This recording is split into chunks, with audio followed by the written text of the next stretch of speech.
BMW's G30 7th generation 5 Series has changed, but not beyond recognition. The looks get sharpened, there's enhanced cabin media tech, engine electrification now proliferates, and a couple of extra powerplant variants join the range. Otherwise, the lineup of saloon and touring models continues with much the same polished, Teutonic and mildly dynamic appeal as before. Where other full executive saloons and estates in this segment are essentially downsized luxury saloons from the class above, the 5 Series has, throughout its history, mostly stood apart as a slightly more dynamic choice. Those ideals were compromised a little by the pre-2016 F10 generation Mark 6 design, but this G30 series model replacement signalled a welcome return to form thanks to the adoption of a stiffer aluminium-rich CLAR platform and some clever but mostly optional dynamic drive tech features. And of course, things continue in a similar vein in this lightly facelifted model. Which is not to suggest that little has changed here. On the contrary, there's quite a lot to talk about. All the mainstream engines now get BMW's latest 48-volt mild hybrid tech, plus there's now a second plug-in version, the existing 4-cylinder 530e, joined by a 6-cylinder 545e variant. On top of that, the previous rather large gap between the ordinary models and the top flagship M5 Super Saloon has now been bridged by a new for Britain anyway, V8 petrol variant, the M550i xDrive, which is the derivative that we've chosen to test here. As before, across the saloon and estate range, the brand's xDrive 4x4 system is optional to replace standard rear-wheel drive on the lesser powered models, and it's standard on the faster ones. On the move, this remains the sharpest handling full executive segment model that you could choose. Our only reservation is that ride quality over porous surfaces and speed humps can be a little more fidgety than we'd ideally like. On M Sport trim variants, an expensive optional M Sport Pro pack includes a VDC adaptive damping system which deals with that issue to some extent.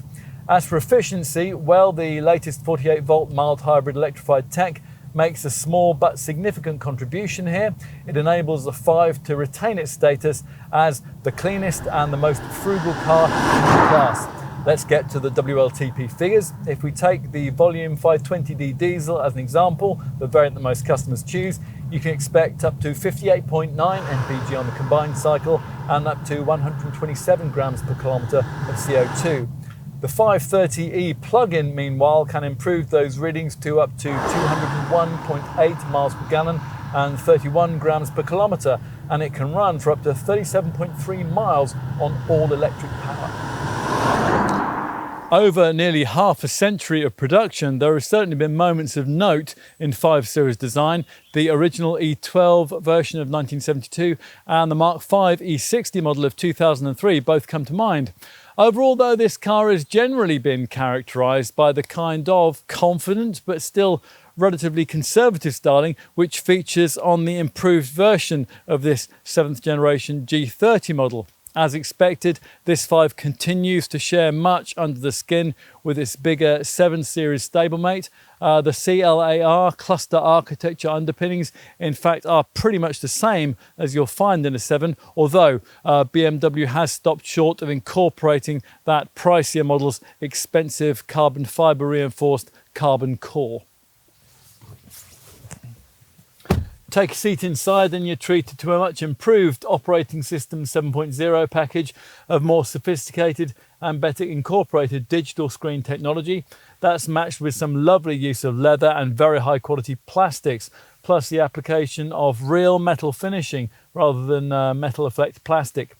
It's not as muted or deliberately understyled as an Audi A6, nor as brash and in your face as the latest generation Mercedes E-Class.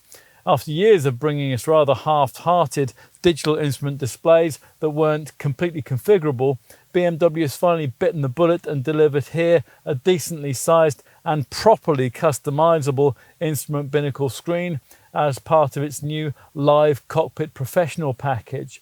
That combines this 12.3-inch digital instrument cluster display with a centre dash infotainment monitor of the same size. all of it accessible via touchscreen, the usual lower iDrive controller, and your voice, the latter element working via a new Hey BMW voice recognition system that most owners will find easier to get to grips with.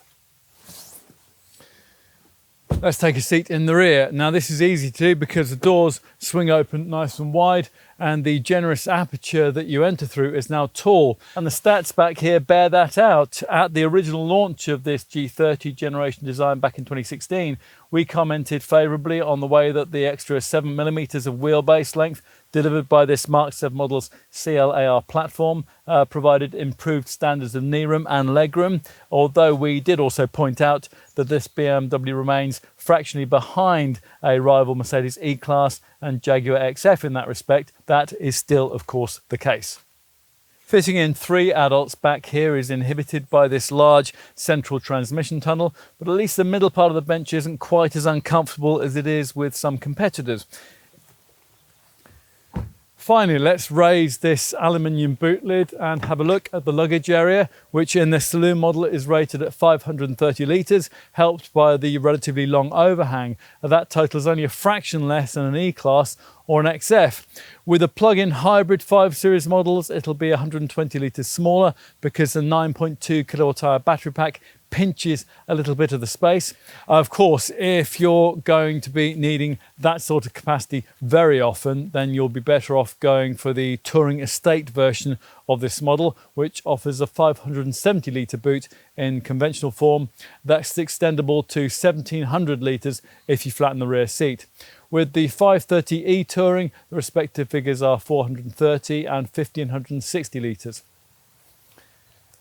In summary, though much is different here, much is as it always was. Over 5 decades, the question facing customers in the segment for full-sized executive cars has often less been why they should choose a 5, but why they shouldn't, and it still is. By a small but significant margin, this Munich maker still sets the class standard.